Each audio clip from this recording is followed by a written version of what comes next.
Welcome to Puja explainer. और आज मैं एक्सप्लेन करने वाली हूँ 2025 में आई हुई मराठी मूवी दशावतार। तो बिना वक्त गवाए इस कहानी को शुरुआत करते हैं। फिल्म की शुरुआत में हमें घना जंगल दिखाया जाता है और उस जंगल में एक बूढ़ा आदमी होता है। उसका नाम बाबुली मिस्त्री होता है और उन्हें ढूंढने के लिए उनका बेटा माधव भी जंगल में आया होता है। तभी इन्हें एक ब्लैक पैंथर दिखाई देता है। माधव उसे देखकर डर जाता है, पर बाबुली कहते हैं कि डरने की कोई जरूरत नहीं है, वो बस पानी पी रहा है, वो हमें नुकसान नहीं पहुँचाएगा। तभी हमें एक फॉरेस्ट ऑफिसर को दिखाया जाता है। वो झाड़ियों के पीछे से पैंथर पर घात लगाए बैठा था। उसका नाम लक्ष्मण होता है और बाबुली लक्ष्मण को पत्थर मारते ताकि उसका ध्यान भटके और पैंथर वहाँ से भाग जाए। लेकिन इस वजह से लक्ष्मण बाबुली पर गुस्सा होता है। अब अगले सीन में हमें कोकण का एक गाँव दिखाया जाता है। उस गाँव में भगवान के उत्सव के लिए एक नाटक रखा हुआ था और इस नाटक का मेन कैरेक्टर बाबुली होते। सारे नाटक के एक्टर बाबुली का इंतजार कर रहे थे, लेकिन बाबुली जंगल में अपने पूर्वजों के भगवान राखनदार के पास दिया लगाने और उनके पैर पड़ने आए थे। लेकिन वहाँ दिया लगाने के बाद कुछ अजीब सा होता है। वहाँ पर गुलाबी रंग की धुंध आने लगती है। बाबुली को समझ आता है कि कुछ अनर्थ होने वाला है और बाबुली वहाँ से गांव की तरफ चले जाते हैं। यहाँ पर आकर वो यमराज के गेटअप में आ जाते हैं। बाबुली को देखकर सारे गाँव के लोग काफी खुश होते हैं। फिर बाबुली अपनी शानदार एक्टिंग दिखाते हैं, पर बीच नाटक में बाबुली बेहोश हो जाते हैं। फिर उनका बेटा माधव बाबुली को डॉक्टर के पास ले जाता है। डॉक्टर कहते हैं कि आपको कितनी बार कहा है कि रात के वक्त ऐसे बाहर मत जाया करो और नाटक में तो काम बिल्कुल मत करो। तेज लाइट की रोशनी की वजह से आपकी आंखों की रोशनी हमेशा के लिए चली जाएगी। बाबुली का दशावतार नाटक के सिवा जीना मुश्किल है। वो उल्टा डॉक्टर को ही समझाते हैं कि भगवान के कामों के लिए मना कैसे करे। पर डॉक्टर माधव से कहते हैं कि तुम्हें अपने पिताजी की आंखें बचानी है तो ये दशावतार नाटक बंद करना होगा, नहीं तो आंखों की रोशनी चली जाएगी। आगे बाबुली वहाँ से चले जाते हैं। दरअसल बाबुली अपने जवानी से दशावतार नाटक कर रहे हैं और वो अपने कामों में काफी माहिर है। दशावतार अब उनके जीवन का एक हिस्सा बन चुका है, लेकिन बुढ़ापे की वजह से वो कुछ अजीब सी हरकतें करते हैं, जैसे जानवर पेड़ों से बातें करना। इसलिए गाँव वाले उन्हें हाफ मैड बाबुली कहते, पर उन्हें इस बात से कोई फर्क नहीं पड़ता। वो अपने जिंदगी से काफी खुश है। ऐसे वो रास्ते पर चलते वक्त गिलहरी से बातें कर रहे थे। तभी पीछे से एक ट्रक काफी तेजी से आ रहा था और वो बाबुली को टकराने वाला था कि तभी एक लड़की वहाँ पर आती है और बाबुली को बचा लेती है। इस लड़की का नाम वंदना होता है, पर सब लोग इसे प्यार से वंदू बुलाते हैं। दरअसल वंदना और माधव एक दूसरे से प्यार करते हैं, पर इस बारे में बाबुली को कुछ पता नहीं होता। आगे दोनों घर लौट आते हैं। बाबुली अगले नाटक के लिए तैयार हो रहे थे, पर माधव उन्हें घर के अंदर कैद कर देता है। तभी नाटक कंपनी वाले बाबुली को लेने के लिए घर पर आते हैं, पर माधव उन्हें साफ शब्दों में कह देता है कि नाटक की रोशनी की वजह से इनकी आंखें हमेशा के लिए चली जाएगी और अगर ऐसा हुआ तो उसके लिए आप जिम्मेदार होगे। ये सुनकर नाटक कंपनी वाले वहाँ से भाग जाते हैं। ये देखकर बाबुली माधव पर काफी नाराज हो जाता है और कहता है कि भगवान तुम्हें माफ नहीं करेंगे, पर माधव उनकी बात नहीं मानता। इस वजह से बाबुली काफी परेशान होते हैं और घर की छत खोलकर दशावतार नाटक करने के लिए चले जाते हैं, पर इस वजह से माधव काफी नाराज होता है। तब बाबुली कहते हैं कि अगर मैं दिल चीर के दिखाऊं तो अंदर तुम ही दिखोगे बेटा, और आगे वो उसे एक बुक दिखाते हैं। उसमें बाबुली की तस्वीर होती है और माधव ने बचपन में लिखा था कि पापा अगर आपने दशावतार नाटक करना छोड़ दिया तो सिर्फ मेरे लिए साल में एक बार हनुमान का नाटक करना। इसी तरह बाबुली माधव को शब्दों में पकड़ने लगता है, पर इसका कोई फायदा नहीं होता। इनके घर की हालत भी काफी खराब होती है। घर पर जो भी पैसे आ रहे थे वो दशावतार के नाटक से ही आ रहे थे। माधव कहता है कि मैं जल्द से जल्द नौकरी ढूंढता हूँ, लेकिन उसके बाद आप दशावतार का काम छोड़ देंगे। बाबुली माधव की बात मान लेता है। आगे वंदना माधव से मिलने के लिए उसके घर पर आती है और ये दोनों बातें कर रहे थे। तभी वंदना माधव से कहती है कि मेरे पापा से अपनी शादी के बारे में बात करो, पर माधव कहता है कि नौकरी लगने के बाद मैं तुम्हारे पापा से बात करूंगा। तभी वंदना कहती है कि क्यों ना हम तुम्हारी नौकरी सिफारिश से लगाए। तब माधव कहता है कि मेरी सिफारिश कौन करेगा। तभी वंदना आबा तेंडुल का नाम बताती है। ये गाँव का एक पॉलिटिशियन होता है। अगले दिन माधव बाबुली को लेकर आबा के पास जाता है और उससे नौकरी के बारे में बात करता है, पर आबा कहता है कि नौकरी छोड़कर कुछ भी मांगो। पर बाबुली कहता है दूसरा कुछ नहीं चाहिए, मुझे मेरे बेटे के लिए सिर्फ नौकरी चाहिए। अगर तुम नौकरी दोगे तो मैं तुम जो कहोगे वो करूँगा। तब आबा कहता है कि अगर तुम मुझे तैरने में हरा दोगे तो मैं तुम्हारे बेटे को नौकरी पर लगा दूंगा। बाबुली फौरन पानी में छलांग लगाता है, पर बीच रास्ते में दम घुटने की वजह से वो डूबने लगता है। आबा और माधव बाबुली को बचा लेते हैं और आबा डर कर कहते हैं कि 2 दिन के बाद शर्मलकर साहब आने वाले हैं, वो माधव को नौकरी पर लगा सकते हैं। आगे 2 दिन के बाद माधव और बाबुली शर्मलकर साहब से मिलने के लिए खदान पर आते हैं। साहब माधव को नौकरी देने के लिए मान जाता है, पर ये नौकरी खदान पर होती है। इस वजह से बाबुली थोड़ा असहज महसूस करते हैं, क्योंकि खदान यानी जंगल से और प्रकृति से बगावत। लेकिन माधव कहता है कि अगर ये कोई गलत काम होगा तो मैं उसमें नहीं रहूंगा, और बाबुली को वादा करता है। बेटे के खातिर बाबुली मान जाता है। इधर इंजीनियर और शर्मलकर साहब बातें कर रहे थे। तब इंजीनियर बताता है कि आपको जो चाहिए वो यहाँ पर नहीं है। जंगल के अंदर एक कातर शिला है और वहाँ पर रासायनिक द्रव है, और अगर वो आपको मिल जाए तो आप मालामाल हो जाएंगे। लेकिन वो इलाका फॉरेस्ट डिपार्टमेंट के अंदर है। पर आबा कहता है कि वहाँ पर राखनदार कातड़बा भगवान है और गाँव वालों की वहाँ काफी श्रद्धा है। पर इंजीनियर और शर्मलकर साहब आबा की बातों को नजरअंदाज कर देते।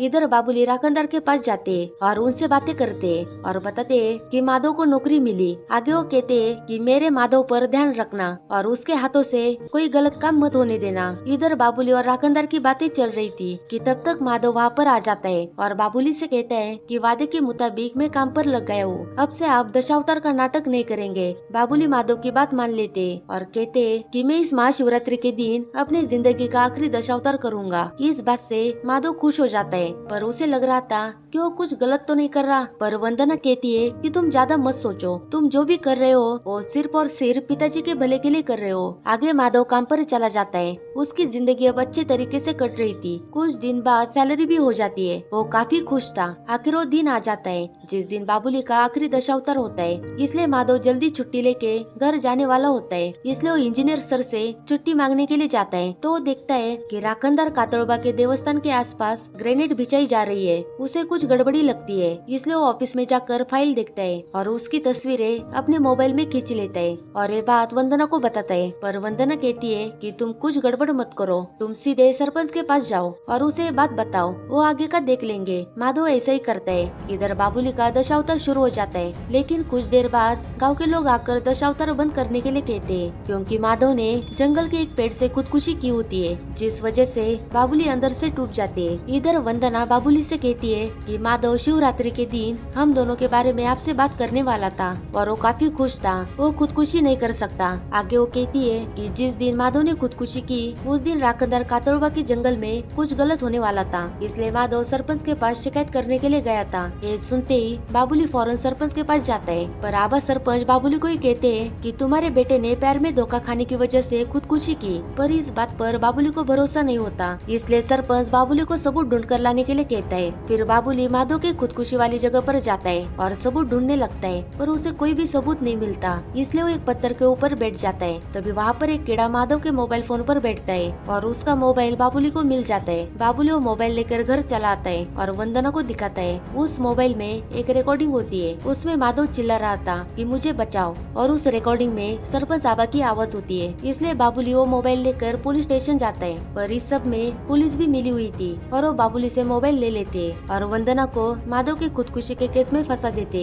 और बाबुली को कातड़बा के पास लेकर चले जाते और उसे काफी बुरी तरीके से मारते ताकि बाबुली मर जाए। पर उसी वक्त एक तूफान आता है और सरपंच, फॉरेस्ट ऑफिसर, इंजीनियर और पुलिस बाबुली को मरा हुआ समझकर वहाँ से चले जाते हैं। पर तभी वहाँ पर ब्लैक पैंथर आता है, पर वो बाबुली को कुछ नहीं करता, शायद वो राखनदार होता है। अगले दिन ये चारों जंगल में शराब पी रहे होते हैं। शराब पीने के बाद ये जंगल में जंगली सुअर का शिकार करने के लिए जाते हैं, पर भगवान विष्णु का वराह अवतार फॉरेस्ट ऑफिसर लक्ष्मण को मार देते हैं। इस वजह से ये तीनों घबरा जाते हैं। आगे ऐसे ही सरपंच को मत्स्य अवतार पानी के अंदर डुबो के मार देते हैं, पर पुलिस इन दोनों की मृत्यु को एक्सीडेंट डिक्लेयर करती है। पर ये खबर गाँव में फैल जाती है। गाँव वाले कहने लगते हैं कि ये सब राखनदार कर रहा है और जंगल का रखवालदार है। एक दिन बाबुली बैठे होते हैं, तभी वहाँ पर वंदना आती है। तब बाबुली पूछते हैं कि तुम्हें पुलिस ने कैसे छोड़ा। तभी वंदना बताती है कि पुलिस स्टेशन में शर्मलकर साहब का बेटा आया था और उसने मुझे छुड़ाया, पर बदले में मुझे उसके साथ आज की रात बितानी होगी। और अब वंदना और बाबुली मिलकर एक प्लान बनाते हैं और शर्मलकर साहब के बेटे को किडनैप करते हैं और गांव के मंदिर में एक लेटर छोड़ते हैं कि 4 दिनों में हनुमान जयंती आने वाली है, तब तक गांव की खदान बंद कर दो वरना तुम्हारे बेटे को मार दिया जाएगा। ये बात पता चलते ही शर्मलकर साहब को काफी गुस्सा आ जाता है और एक ऑफिसर को अपॉइंट करता है। उस ऑफिसर का नाम डिकोस्टा होता है। उसका काम सिर्फ इतना था कि शर्मलकर साहब के बेटे को ढूंढना। डिकोस्टा गाँव में आने के बाद गाँव के लोगों से बातें करता है। उसी वक्त डिकोस्टा की मुलाकात बाबुली से होती है। बाबुली डिकोस्टा को पकौड़े ऑफर करता है और बाबुली वहाँ से चला जाता है। फिर डिकोस्टा साहब डोंगरकट्टा पुलिस स्टेशन चले जाते हैं और वहाँ से मोंटी शर्मलकर के किडनैप वाली जगह पर पहुँच जाते हैं और इन्वेस्टिगेशन करना शुरू करते हैं, पर उन्हें कोई भी सबूत नहीं मिलता। लेकिन उसी वक्त खदान के इंजीनियर का कॉल इंस्पेक्टर डिकोस्टा को आता है और वो कहता है कि मेरे पास कुछ इन्फॉर्मेशन है, पर मैं वो इन्फॉर्मेशन आपको कॉल पर बता नहीं सकता। आता, आप प्लीज मेरे गेस्ट हाउस पर आ जाइए, मैं आपको सारी बातें बता दूं। और वो अपना लोकेशन भेज देता है। इधर इंजीनियर को बाबुली पर शक होता है क्योंकि इन्होंने मिलकर माधव को मार डाला था और ये बातों डिकोस्टा सर को बताने वाला था। तभी घर का दरवाजा कोई खटखटाता है। इंजीनियर को ऐसा लगता है कि डिकोस्टा साहब आए हैं, पर दरवाजे पर भगवान नरसिम्हा खुद खड़े होते हैं। ये देखकर इंजीनियर की हालत खराब हो जाती है और वो घर से बाहर भागने लगता है, लेकिन नरसिम्हा स्वयं अपने नाखूनों से इंजीनियर को मार देते हैं। लेकिन उसी वक्त डिकोस्टा वहाँ पर आ जाते हैं, लेकिन तब तक वो वहाँ से जा चुके थे। उस इंजीनियर को काफी बुरी तरीके से मारा गया था।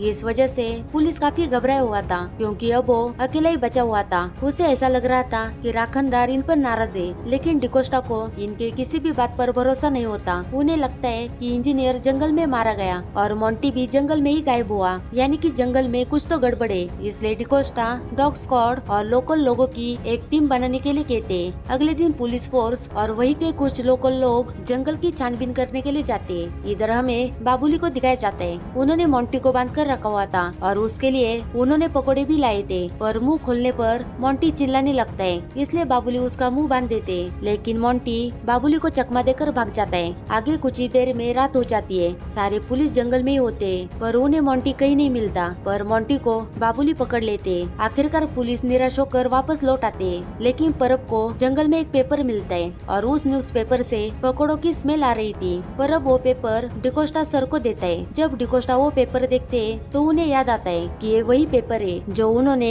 बाबुली के पास देखा था जब बाबुली ने डिकोस्टा को पकौड़े ऑफर किए थे।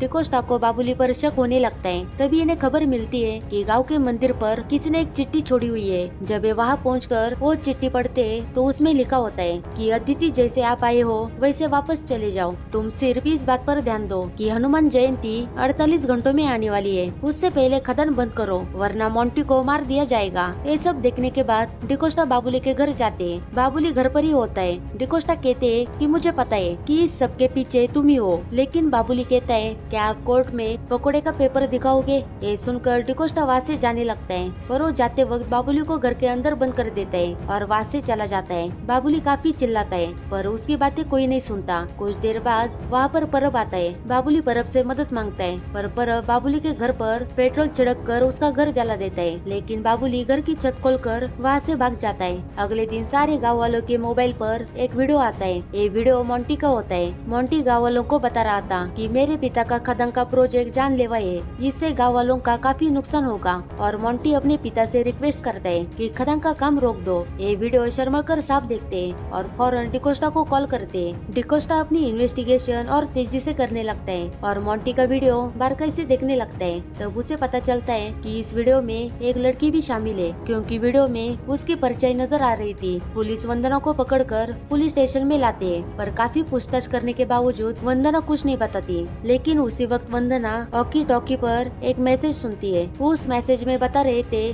कि बाबुली जहाँ भी दिखे वहाँ उसका इनकाउंटर कर दो। आज हनुमान जयंती होती है और बाबुली आज नाटक में हनुमान बनने वाले थे, क्योंकि माधव का सपना होता है कि बाबुली साल में एक बार तो हनुमान का नाटक करे। पूरी पुलिस फोर्स बाबुली को मारने के लिए तैनात थी, पर बाबुली हनुमान के किरदार में नाटक में शामिल होता है और परब को धनुष्य के बाण से मार देता है। इतनी पुलिस फोर्स का कोई फायदा नहीं होता और तभी वहाँ की लाइट चली जाती है। डिकोस्टा बाबुली को देखता है, लेकिन पल भर में वो गायब होकर जंगल में चला जाता है। सारी पुलिस फोर्स जंगल के अंदर दाखिल होते हैं और पुलिस बाबुली को घेर लेते हैं और डिकोस्टा शर्मलकर साहब को इन्फॉर्म करता है। पर तभी अचानक चमत्कार होता है। वहाँ पर अचानक से ब्लैक पैंथर आकर बाबुली को प्रोटेक्ट करता है। फिर बाबुली मोंटी को मारने का नाटक करता है। शर्मलकर साहब बाबुली से रिक्वेस्ट करते हैं कि मेरे बेटे को छोड़ दो। तो बाबुली कहता है कि तुझे तेरे बेटे की फिक्र है, पर तुझे गाँव की फिक्र नहीं। तूने भी मेरे बेटे को इसी तरह से मारा था ना। पर डिकोस्टा के समझाने पर बाबुली मोंटी को छोड़ देता है, लेकिन शर्मलकर बाबुली को धोखे से गोली मार देता है। इस बात से डिकोस्टा को काफी गुस्सा आता है। तभी वंदना और सारे गाँव वाले